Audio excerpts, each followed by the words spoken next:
Hi everyone, welcome to my channel Divya food and blogs. మీరు ఎవరైనా first time నా channel చూస్తుంటే ప్లీజ్ సబ్స్క్రైబ్ చేసుకోండి. ఈ వీడియో కనుక మీకు నచ్చితే లైక్ చేయండి, మీ ఫ్రెండ్స్ అండ్ ఫ్యామిలీకి షేర్ చేయండి.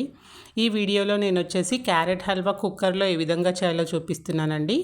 దానికోసం ఇక్కడ నేను 1/2 కిలో క్యారెట్ తీసుకున్నాను. ఈ క్యారెట్ వచ్చేసి ఫ్రెష్గా అప్పుడప్పుడే మార్కెట్ నుంచి తెచ్చుకున్నవైతే టేస్ట్ బాగుంటుందన్నమాట. అంటే మనం తెచ్చుకొని ఫ్రిడ్జ్లో స్టోర్ చేసుకున్నవి కాకుండా అప్పుడే తెచ్చుకున్న క్యారెట్స్తో చేసుకుంటే హల్వా అనేది రుచి బాగుంటుంది. దానికోసం ఇక్కడ నేను 1/2 కిలో క్యారెట్ని ఈ విధంగా పైన తొక్క తీసి పెట్టుకుంటున్నాను. మొత్తం ఫిలప్ చేసిన తర్వాత గ్రేటర్ తీసుకొని పెద్ద బ్లేడ్స్ ఉంటాయి కదా, కొంచెం ఈ విధంగా పెద్ద సైజ్ బ్లేడ్స్ ఉన్నాయి కదా, అక్కడి సైడ్ ఈ విధంగా తురుముకోవాలి. నేను వీడియోలో చూపిస్తున్నాను కదా, ఆ విధంగా మొత్తం తురుముకోవాలి క్యారెట్ని. నాకు ఈ మొత్తం 1/2 కిలో క్యారెట్కి 2 కప్పుల తురుము వచ్చిందండి. తర్వాత ఒక కుక్కర్ తీసుకొని అందులోకి 2 స్పూన్స్ నెయ్యి యాడ్ చేసుకున్నాను.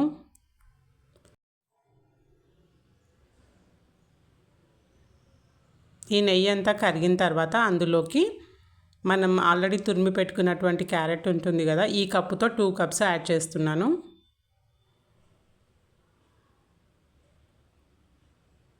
చూడండి, క్యారెట్ కలర్ మనం ఫ్రెష్ది కట్ చేసుకున్నాం కాబట్టి కలర్ సూపర్గా ఉంది, కరెక్ట్ కలర్ ఉంటుందన్నమాట. 2 కప్స్ యాడ్ చేసుకున్న తర్వాత ఆ నెయ్యిలో ఈ క్యారెట్ అంతా బాగా ఫ్రై చేసుకోవాలి. ఒక 5 మినిట్స్ ఫ్రై చేసుకుంటే సరిపోతుంది. మంచి స్మెల్ వస్తుందండి 5 మినిట్స్ తర్వాత. ఈ విధంగా ఫ్రై చేసుకున్న తర్వాత ఇందులోకి నేను మిల్క్ యాడ్ చేస్తున్నాను.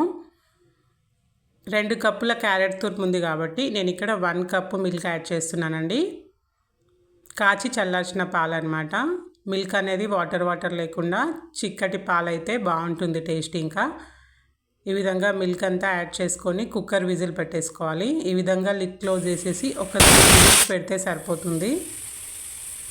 స్టవ్ వచ్చేసి మీడియంలో పెట్టి 3 విజిల్స్ పెట్టుకోవాలి.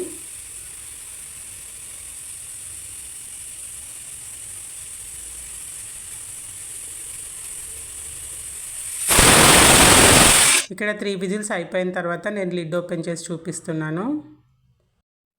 చూడండి, క్యారెట్ వచ్చేసి పాలల్లో ఉడకడం వల్ల చాలా ఫ్లేవర్, అంటే మనకు అప్పుడే స్మెల్ తెలిసిపోతుంది అన్నమాట. మనం కుక్కర్లో ఉన్న పాలన్నీ ఇంకే వరకు ఇంకొద్దిగా హై ఫ్లేమ్లో స్టవ్ పెట్టేసి మనం ఉడికించుకుంటే సరిపోతుంది. చూడండి క్యారెట్ ఎంత స్మూత్గా ఉడికిందో. తర్వాత ఇందులోకి 1/2 కప్ షుగర్ యాడ్ చేసుకుంటున్నాను. మీ టేస్ట్కి తగ్గట్టుగా, అంటే మీరు స్వీట్ ఎలా తింటే అలా యాడ్ చేసుకోండి. నేను తీసుకున్న క్వాంటిటీకి 1/2 కప్ కరెక్ట్గా సరిపోతుందన్నమాట.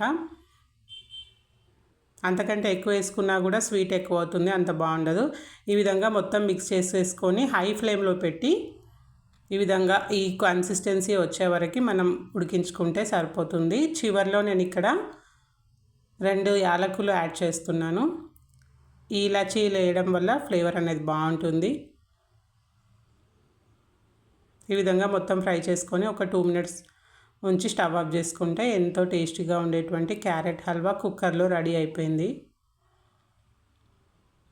మీరు కూడా మీ ఇంట్లో ట్రై చేయండి. ట్రై చేసి ఎలా వచ్చిందో కామెంట్ చేయండి. ఈ వీడియో కనుక మీకు నచ్చితే మీ ఫ్రెండ్స్ అండ్ ఫ్యామిలీకి షేర్ చేయండి. చాలా ఈజీగా అండ్ టేస్టీగా కూడా చేసుకోవచ్చు అనమాట. టేస్ట్ అయితే సూపర్గా వచ్చింది, నిజం చెప్తున్నా, చాలా బాగుంది.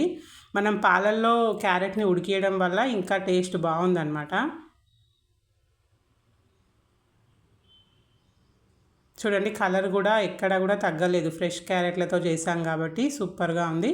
ఫైనల్గా డ్రై ఫ్రూట్స్తో ఈ విధంగా గార్నిష్ చేసుకుంటే సరిపోతుంది.